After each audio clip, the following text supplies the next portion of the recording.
C'est un colloque qui intervient dans un contexte de suspicion qui pèse lourdement et gravement sur la Oumma islamique.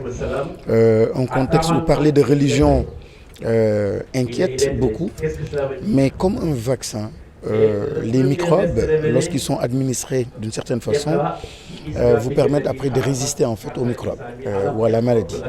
La religion aussi, elle est mal administrée parfois et qui fait qu'elle produit des barbares ou des barbaries, mais pour le bon fonctionnement d'une organisation, d'une entreprise, d'un pays, et je dirais bien de l'humanité, il me semble que la religion doit être repensée et réintroduite dans tout ce que nous faisons. Ce siècle est un siècle de défis. La spiritualité doit relever le défi et nous devons, à travers la spiritualité et la religion, régler la question de la signification et la question du sens. Les États, les gouvernements, les entreprises ne cessent de produire des plans, des réformes, des programmes de développement. Toutes les institutions, que ce soit au niveau international comme au niveau national, nous sommes toujours très friands de ce type de programme. Donc le quoi faire, nos gouvernants, nos décideurs, les managers sont très à l'aise. Comment le faire? Ils sont très à l'aise par la production donc, de stratégies. Mais la grande difficulté, c'est le pourquoi. Je prends un programme, lorsque vous n'expliquez pas à un paysan pourquoi il doit se donner et accompagner et porter un programme, il se désolidarise. Donc beaucoup de défaillances dans tout ce que nous élaborons comme politique dans nos organisations, à un niveau international, national comme dans une entreprise, connaissent une défaillance parce que simplement on n'adhère pas à la signification au sens. Et heureusement que la spiritualité et la religion règlent cette question. Et nous pensons qu'un pays comme le Sénégal a quand même des preuves, a administré des preuves aux Sénégalais, des modèles de leaders comme Serigne Touba, comme Mame Cheikh Ibra Fall, comme El Hadj Malick Sy, ont montré, et d'autres, du côté chrétien aussi, ont montré en fait que la spiritualité et la religion a un impact.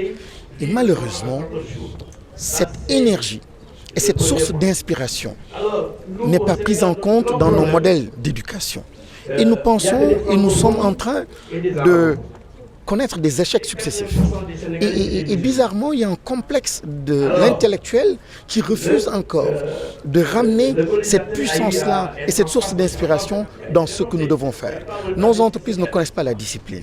Mais allez donc du côté mouride pour vous inspirer un peu du Nigel et voir l'impact et la puissance du Nigel qui est en train de transformer économiquement, socialement. Je dis mais bon sang, mais pourquoi ne pas s'inspirer de cela?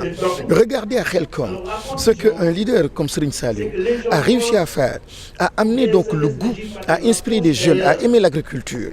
Mais comparez-le à tous ces politiques qui défendent des programmes agricoles et qui ne réussissent pas, qui n'arrivent pas à mobiliser les jeunesses ou la jeunesse autour de cela, mais bon sang, qu'attendons-nous? Donc c'est simplement un cri de cœur. Et c'est pour cela que l'IAM, en invitant d'autres scientifiques, on s'intéresse à ces questions.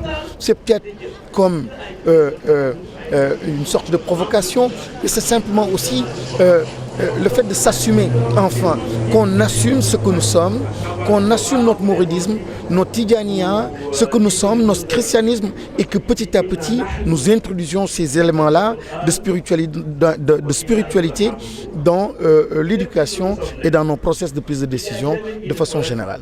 Voilà ce qui nous a inspiré, et je souhaite qu'à tous les niveaux, aussi bien au niveau donc de l'entreprise qu'au niveau politique, que ce soit exactement ces mêmes formules. Lorsqu'il s'agit de politique, nous les politiques, généralement nous sommes les premiers à être à Touba ou à Tivaouane, parce qu'on reconnaît quelque part, on reconnaît la puissance et la force de ces confréries et de ces communautés.